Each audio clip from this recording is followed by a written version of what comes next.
ова беше една од најтурбулентните години за тутунопроизводството кај нас. Ниски откупни цени, незадоволни тутунари какви што не сме виделе повеќе години наназад. Штрајкови, блокади на патишта, безброј средби помеѓу тутунопроизводителите, Министерството за земјоделство и откупувачите. Но на крајот, за жал, сето тоа се заврши со тоа што не се исполнија сепак сите барања и желби на тутунарите.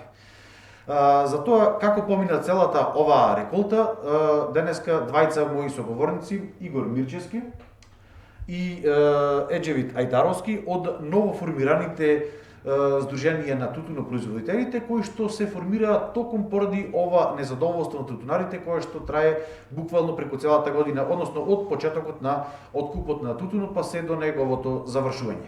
Инаку морам да потенцирам дека тука во емисијата Инфорегион беше поканет и легитимниот представник на тутунарите, Менде Стомнаровски, председател на Сојузот на земјоделски здруженија, кој што, како што кажа, од оправдани причини не може да биде присутен на оваа емисија, па ете ќе му дадеме шанса на Стомнаровски да ги каже своите ставови во некое наредно издание на Инфорегион. До тогаш ќе поразговарам со моите двајте соговорници, како што најавив, Мирчевски и Еџевит Ајдаровски од општина Долнени. Разговорот го започнувам со Игор Мирчевски, кој што е координатор на сите овие новоформирани здруженија. Игор би сакал да започнам со она што е најново, тоа е дека вчера заврши оној законски рок на откуп на вишокот на тутун. За жал, и покрај сите ветувања кои што ги имавте дека тутунот ќе се откупи до последното произведено ливче во Македонија, тоа не се случи. Моите информации се некаде дека се останати од 500 до 600 тони, дали тоа е вистина и зошто се случи се тоа? Благодарам првин за поканата. Точно е, вчера заврши и оној вонреден рок на откупот, каде реколтата отприлика тежеше 28 милиони килограми. По договорени количини 23 милиони и 200, што значи дека отприлика некои си 4 милиони и повеќе се откупи вишок на тутун. Просечната цена според ИСЕТ системот на Министерството е 159 денари, а просечната цена на овој вонредниот откуп за вишок на тутун е некаде отприлика 80 денари. На терен точно е, останати се поголеми количини. Бројката која што варира према нашите, да речам, прогнози, отприлика се движи околу 700-800, но не е ни чудно да достигне до милион килограми на терен. Што со овој тутун сега? Дали ќе има нов вонреден рок на откупот или ќе се остане така? Овој тутун ќе се остане за наредната реколта, за нов откуп. Државата треба повторно да направи промена на законот за тутун, па повторно рок за откуп на тутун, што не верувам дека може да се случи, знајќи ја преходната ситуација дека законскиот рок се продолжи за 1 месец, па 17 дена имаше лавиринти низ собранието и процедури и пресметки меѓу политичките партии, така да овој откуп започна на 17 ноември и еве до вчерашниот ден се откупија негде вишок околу 1.700.000 до 1.800.000 килограми, но не се успеа да се... Вие нема здруженија да побарате повторно да се дооткупи, што ќе прават тутунарите со тоа производство? Ние во целата ова реколта, како што знаете, имавме повеќе барања, меѓутоа најглавното барање на кое и што обстоевме до крај, така да речам и државата не сведе на тоа барање, да бараме само да се откупи до последниот килограм. Но еве, и тоа не се случи, ние понатаки ќе бараме, прибедејќи 1.000.000 килограми како количина не е мала. Зошто според вас не се дооткупи? Имаше цело време на тегања, иако на почетокот ветувањето беше да, ќе се откупи целиот, зошто не се дооткупи? Мислам дека неорганизираноста на системот, на институциите на државата, па и тука и самите откупувачи, и сето тоа придонесе со една лоша, да речем, проценка во овој откуп на тутун, во одреден откуп на тутун, високи одбитоци, од 20 до 25%, неподелена амбалажа кон тутунопроизводителите, лош временски тајминг, тутун во март месец и април не се предава, временски услови тој треба да се изманипулира и да се спакова, и сето тоа и слабата динамика нивна на превземање на тутунот придонесе временски да не може да го земат. Сакате да кажете дека откупувачите практично старт и не беа многу заинтересирани да го откупат овој вишок на тутун. Точно е, не беа заинтересирани, меѓутоа под притисок на државата, ете така да речам, влегоја во тој процес, меѓутоа со резерва се створи една динамика која што не беше на такво ниво како што треба за да може да се превземе овој тутун. Иначе сепак државата откупи половина од оној вишок што го имаше. Точно е, според нашите информации, тутунски комбинат Прилеп со 700 тона откупуваше под назнака за државата. Етикетите кои што се лепеа на пакетите беа за Република Македонија. Господин Ајдаровски, вие доаѓате од општина Долнени. Општина Долнени, како што знаеме, е најголемиот производител во Македонија за производство на тутун веднаш после Прилеп. Каква е состојбата кај вас на терен со овој вишок на тутун? Првин добар ден. Ви благодарам на вашата покана. Значи, кај нас, како општина, најголема општина и единствена екзистенција ше во нашата општина е само тутун. Најзагрозена општина останавте ние, како општина Долнени. Најголемиот вишок на тутун се случува кај нас.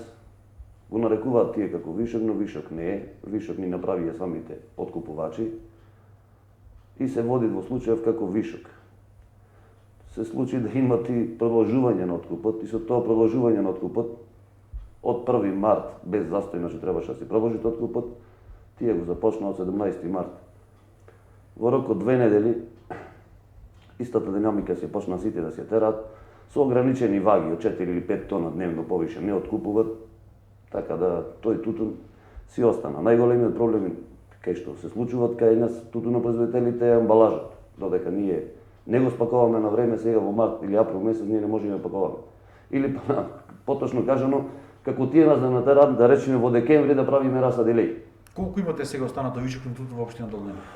Па јас од прилика некаде околу 250 до 300 тони се останати не спакуван тутун. Доколку бил спакуван и тој би го дале за една минимална цена од 50 денари, тие нарекуваат просечна цена 80 денари, но не е така, затоа што 20% одбиток зема, ако ќе ги одземиш и тие 20% одбиток, тоа што значи 50 денари. Значи некаде околу евро се откупуваше овој вишок на... Ајде да го наречиме евро, не е евро, ма да го речиме дека е евро. И тие викаа сите дека се само долни берби, за жал не е така. Најквалитетниот тутун сега го купија за по евро од кило. И сега тие тутунари што им остана дома тутуна, што ќе прават? Знаеме дека е вишок, знаеме дека не е според договор, но сепак им беше ветувано и од страна на државата, и од страна на откупувачите дека ќе биде откупен до последен килограм, но за жал не се случи тоа. Значи ние како иницијативен одбор бевме, сега сме здружение. Најмногу што инсистиравме ние, нашите барања, на сите барања, не дека подлегнавме, значи не можеме да успееме, сепак законците во нивни раце на државата, све прифативме само да биде целокупниот род откупен. На крај и тоа не се случи. И сега, јас само се чудам, на 5,5 тона, 6 тона производство, значи кај нас просечно, испод 4 тона куќа нема, со 4 тона 4.000 евра, влогоди 8.000 евра. Дали јас исто плаќам сметки, колку што плаќа премиерот струја? Или да речеме министерот, или да речеме вие овде како вработени. Значи сметките не ни се нас посебно поделени, или оваа година лоша година, па сега ќе платам 20% од струјата, 80% никој ќе ми ја плати. Или одам леп купам, ако вие го плаќате 25 денари, нормално ние го плаќаме 25 денари. Се надевате дека можно е повторно да има продолжување на рокот за откуп? Нема тоа да се случи, никој пат ни се случило, ни ќе се случи. Еве, за жал државата е видена, ние кај што државата викаше не можеме ништо да наредиме, сите преговори ние ги водевме и со министерот, и со премиерот направивме средба, со сите откупувачи сме се сретнувале. Не можеме да наредиме, тие се приватни акции или приватни инвестиции, тие си прават тука, не можеме притисок да направиме. Каков притисок се требаше државата да направите да овој тутун да што купи. Бар за пример нека беше државата да ја продолжи истата динамика од 150 денари. Мирчевски, ајде полека се вратиме на почеток, како започна целото ова незадоволство кај тутунарите, започнато само од самиот почеток на откупот. Имавте ниски откупни цени, веднаш се формира иницијативните одбори на тутунарите кои што го изразија тоа незадоволство. Реколтата знаеме како помина. Моето прашање е зошто дојде до се тоа? Значи, прво, дали навистина тутунот е толку неквалитетен во споредба со минатата година? Дали пандемијата придонесе да на светските берзи падне цената на тутунот, како што викаат откупните фирми, дека е исто така паднати и продажбата на цигарите, како основен производ од тоа? Или пак има некоја трета причина која што не ја знаеме ние? Значи, со почеток уште на па и пред почетокот на новата реколта, како што знаете дека и за време на прошлата реколта, каде што добивме просечна цена од 220 денари, рекордна за последните години, веќе од крајот, зборувам за 2019-2020 година, веќе од крајот таму на јануар месец, почетокот на февруар, почнаа проблемите со откуп на тутун, уште во минатата реколта. Сето тоа се прелеа и во оваа реколта. Некои стручнаци, така само наречени, не предупредуваја дека уште не посејано семето за расад, дека нас не очекува многу лоша, катастрофална година, дека тутунот нема да оди, дека разни проблеми ќе има при откупот, зборувам на уште не посејана реколта. Сето тоа се зеде со доза на резерва, но сублимирајќи ги сите сега овие настани што се случија, мој заклучок, што не мора да биде вистина, меѓутоа не е далеко од реалноста, дека ова сета година ни беше нас, да не речам, исценирана.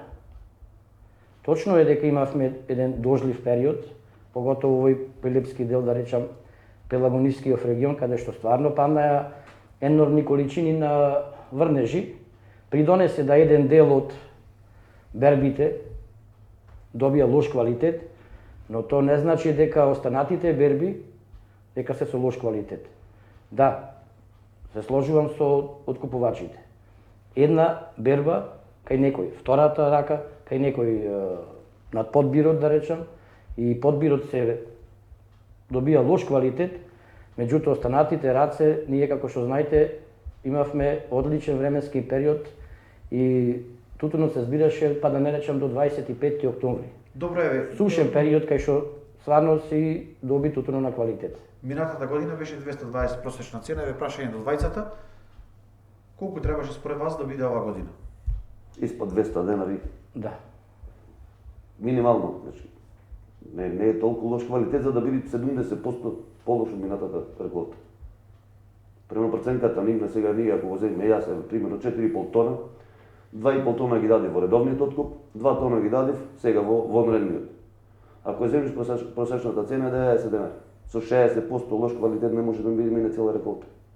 И нашите математики како производители ние ги правиме, ако првата берба и втората берба не чинат, ама ги знаеме го нагориме може 3-4, кои што тие 3-4 треба да ги покријат. Тогаш зашто ако се согласувам јас, таа берба што не чини нека земи во 4-та класа, ама ја она берба што се носи на пример класата прва класа и таа да ја земам. Зошто во редовниот откуп по шифрите нивни како тие што го откупуваат, Т1 шифра значи прва класа екстра. Т1 го купува се во трета класа. И тоа, замисли на пример, речиме ако носиш еден тон, во еден тон ти дал 200 или 150 до 200 килограми трета класа и му се ево на телефон вика повише не смеш да купуваш трета класа. Во текот на целата оваа ситуација обвинувавте дека има увоз на тутун, дали сметате дека и тоа придонесе за ваквата цена на тутунот и оваа состојба? Значи увозот на тутун може си го прават тие самите компании. Доколку таков тутун имат, не би требало за нашето производство да смета. Прибедејќи нашето производство се знае години уназад. Ако нив му треба 35 милиони, ние нема да му забраниме да не си носи туше 9 милиони плюс. Ама да не запрат нас ние како производители да направиме се јас ако произведувам 5 тона да ми нареди да јас да произведам 3 тона.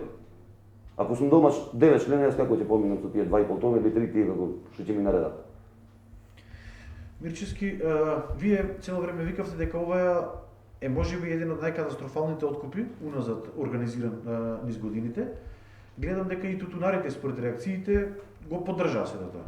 Зошто смета дека е така? Да се навратам на претходното малце прашање само за момент, ако се сеќавате уште на почетокот на протестите и самите откупувачи, да речем и министерот, во своите изјави одеа со една дефиниција дека станува збор за нијанса полоша реколта и така тоа сето се прифати.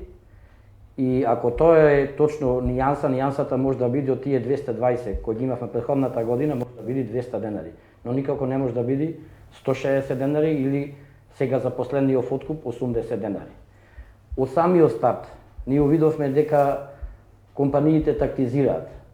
Во предвремениот откуп започнаа само два комбинати. Тоа се Тутунски комбинат Прилеп и Сокота Битола. Останатите комбинати не истапија на терен. Почнаа да купуваат веќе во редовниот откуп кој започнува од 15 декември. Ако имаја потреба тие знаете кај нас се случува надпревар во купување на тутун. Временскиот период и е борбата кој што побрзо да земи што поголеми количини. За жал ова година то изостана. Си створија динамика да, и познавајќи го фактот дека има доволно количини на тутун, а и фактот дека сега по новиот закон за тутун можат слободно да се увезат тутун, непречено, така да искористија таа, да речам, дупка или фалинка во законот која што се смени во 2019 година и се тоа придонесе да ја истактизира цела година, да не се надпреваруваат, односно да го земат по едни цени мизерни, кои што на крајот доведоа до стварно она што го искажував на неколку пати, катастрофален откуп, катастрофален по однос на тутунарите, меѓутоа за нив екстра печалба и екстра добивка. Како што кажа ви претходно, имавте безброј средби, повеќе средби, и со откупувачите на тутун, и со Министерството за земјоделство. Но сакам да ве прашам едно нешто искрено. Дали сметате дека партиското влијание во здруженијата си го направи своето, односно што сакам да ве прашам? Зошто дозволивте партиите да ве поделат како тутунари? Дали сметате дека тоа на еден начин придонесе да вие не можете да ги постигнете вашите барања, затоа што се собравте спонтано преку социјалните мрежи, тргнавте заеднички, тргнавте моќно, организирано, станавте еден фактор со кој што може да преговара и со откупувачите и со министерствата, и кога требаше да поентирате во тој момент, вие се разделивте македонскиот блок за жал на ВМРО, ДПМН и на СДСМ, а додека кај албанските тутунопроизводители на ДУИ и на останатите партии. Зошто партиите повторно се смешаа во сето тоа? Со почетокот на Тоа катастрофална... се гледа од вашите реакции на социјалните мрежи. Со почетокот на катастрофалната реколта ние очекувавме дека Сојузот на земјоделски здруженија, кој е легитимен представник на тутунарите во ова и претходната реколта, дека тој ќе излези на терен и ќе ги заштити нашите права. И ние повеќе од 10 дена очекувавме тоа и да го стори. Но сведоци на сето тоа дека не се случи, ние само иницијативно, знаете целата приказка како беше, на социјална мрежа се организиравме и решивме да оформиме едно тело, неформално, иницијативен одбор кој што ќе излези, ќе ги бара правата на тутунарите. Ако веќе Сојузот на земјоделски здруженија има некој си партиски призвук, а ние се собравме од сите партии, од сите националности.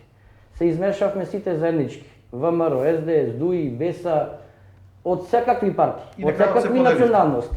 И сето тоа тргна добро. Првиот протест, како што знаете, во Прилеп, присуствуваа околу 3000 луѓе и тоа некој го уплаши.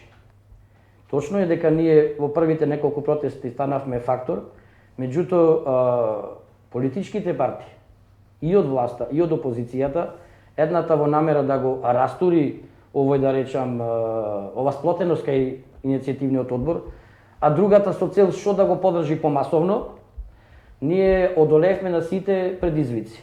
Имавме и од едната страна несоодветни понуди и од другата страна несоодветни понуди.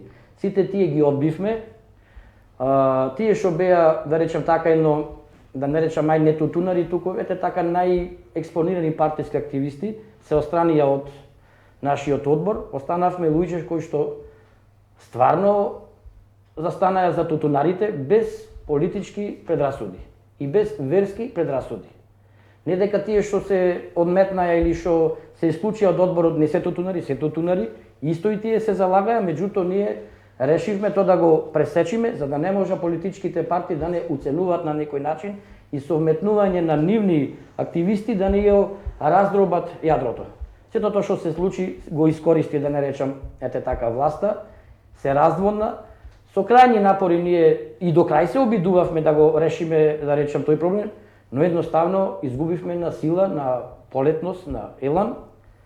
Но, еве, како што знаете, после завршување на редовниот откуп, нашиот одбор се формира во легални тутунски здруженија и до крај и во наредната реколта ќе ги бараме правата на тутунарите. И ќе формираме и сојуз. Во преговори сме со стариот сојуз на тутунски здруженија, вистинскиот сојуз. Таму малце владее на состојба со ковид и се повозрасни луѓе, немаат одржано подолго време седници, се маргинализирани во моментов. Ако не прифатат, да речеме, комплетна организација на таа структура, ние сме спремни да формираме и сојуз и на наредна реколта ќе истапиме легитимно пред институциите, ќе бараме од тутунарите поддршка за да ги застапуваме во новата реколта и мислиме дека подобро и поуспешно ќе се справиме од моменталниот сојуз сега што ги води тутунарите. Ајдаровски, новите договори кои што се случуваат треба да бидат максимум до 21 милион килограми на тутун, според изјавата и на министерот што ја даде. Тоа значи дека ако годишно досега Македонија произведувала 25-26 милиони килограми, тоа е драстично намалување на количините на тутун. Се апелира до тутунарите исто така да се преориентираат, но за жал досега никој нема направено конкретна научна студија што точно би можело да се сади во замена за тутунот во овој регион, затоа што знаеме дека со децении луѓето живеат единствено тутунопроизводство затоа што тутунот добро вирее тука. И не само што треба да се најде некоја култура да се засади како замена за тутунот, треба да се најде некоја култура која што кога ќе ја продаде земјоделецот, треба со цената да биде приближно горе-долу со 1 килограм на тутун. Затоа што доколку не е така би се јавила дупка во семејните буџети на семејствата, како што кажавте вие во пример, не само во општина Долни, туку и во Придлеб, кои што исклучиво живеат од тутунопроизводство. Повторно најпогодена општина сме ние. Единствена екзистенција, пак ќе повторам, во нашата општина е тутун. Во нашата општина нема наводнување. Во нашата општина немаме ние системи. Ни вода имаме на ништо. Ние сме на милост и немилост и онака. И сие целиот труд што го ставаме и го правиме на милост и немилост. Све е добро, никој не сака. Јас имам 45 години, ако јас имам 45 години, моите деца се на 18 или 20-22 години. Најмногу мене ми е жал кога јас на детето ќе му речам во 1 сат од навечер, стани ќе одиме на нива да збираме тутун. Јас најмногу сакам да стани цавајле како и сите во 7:30 или во 8 да видим на работно место. Но нека ми кажат што и каде. Еве, сите се согласуваме да работиме било што освен тутун. И најтежок ми е тутунот за работа. Со договорите исто така, јас едно 50% до 60% нашето село и катастрофа со договор. А сите само тутун. И сега, ако тој нешто кажуваат тие дека ова не го сакаме или ова не ни треба, јас се согласувам. Тогаш нека земат, нека повелат, нека ни поделат на сите ковид мерки или државни средства или социјална грижа, нека не запишат некаде, нека ни даваат пари седо дека ни обезбедат што да работи. Што може друго да се сади во Долненска освен тутун? Ништо не може што да садиме. И жито еве да садиме, може и жито да садиме. На која цена да го садиме? Да од 8 до 9 денари по килограм во жетва. Трошковите се 10 денари.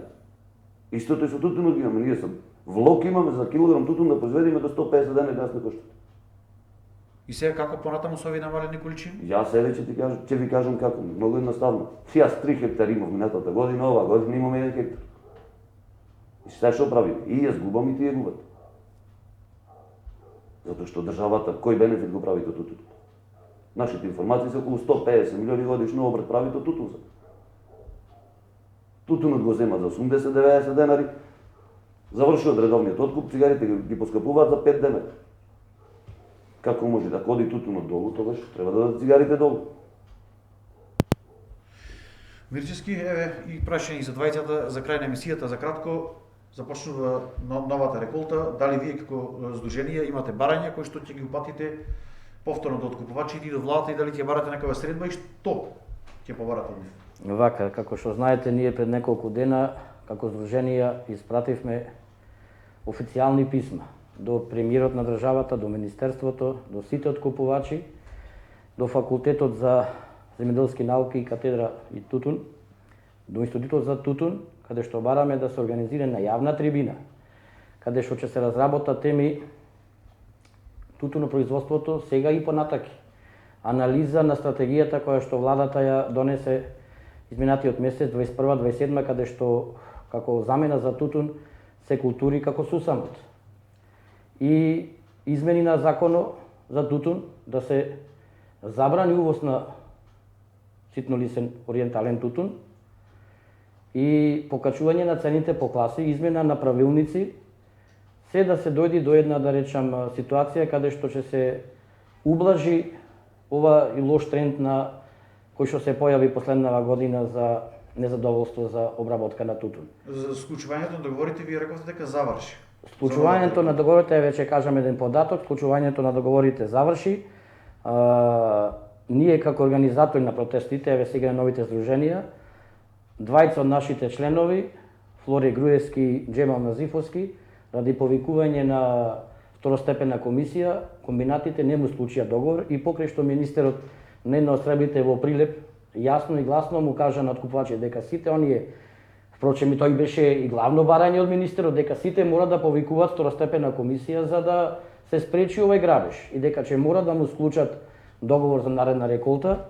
Тоа не се случи, а исто така ја ви јас ќе кажам еден податок дека како производител професионален 20 годишен, исклучиво само тутун, живеам до сега тутунски комбинат Прилеп до овој момент каде што и 90% од моето производство го предавам, во моментов не ми склучил договор. Може би ќе се вразумат, еве ќе слушнат оваа емисијава, ќе се вразумат, па можда ќе се и променат нештата. Меѓутоа, до вчера заврши законскиот рок за склучување на договори на тутун производители со откупувачи. Како ќе се преживе нареднава реколта за тие што не склучиле договор, не знам. Меѓутоа, апелирам до државата преку Министерството да направи некоја програма која што ќе излези на терен, на овие подречја каде што се произведува тутун, да кажи која култура треба ние тутнарите да ја засадиме како промена, да ја испрати таа програма, да ја испрати трансформацијата, да изврши обуки, двојно и тројно да ги субвенционира овој, да речам, преокрет, за да ние тутунарите не останеме без корка леп. Прибедејќи ние, како тутун производители, не можеме толку така да се преориентираме на било која култура. Не само ние на пиперки не можеме да се преориентираме.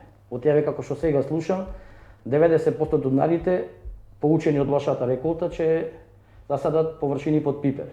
Година че имаме хиперпродукција на производство на пипер и повторно проблемите со уште една гранка во земјоделието. Мирчевски Ајдаровски, ви благодарам на гостувањето во емисијата Инфорегион, да се надеваме дека сите овие пораки ќе стигнат до владата, до откупувачите, дека наскоро ќе се одржат вакви средби какви што бараат тутунопроизводителите, за да не дојде до една катастрофална година каква што имавме изминатава реколта. Ова беше емисијата Инфорегион, со следни информации се гледаме во наредното издание.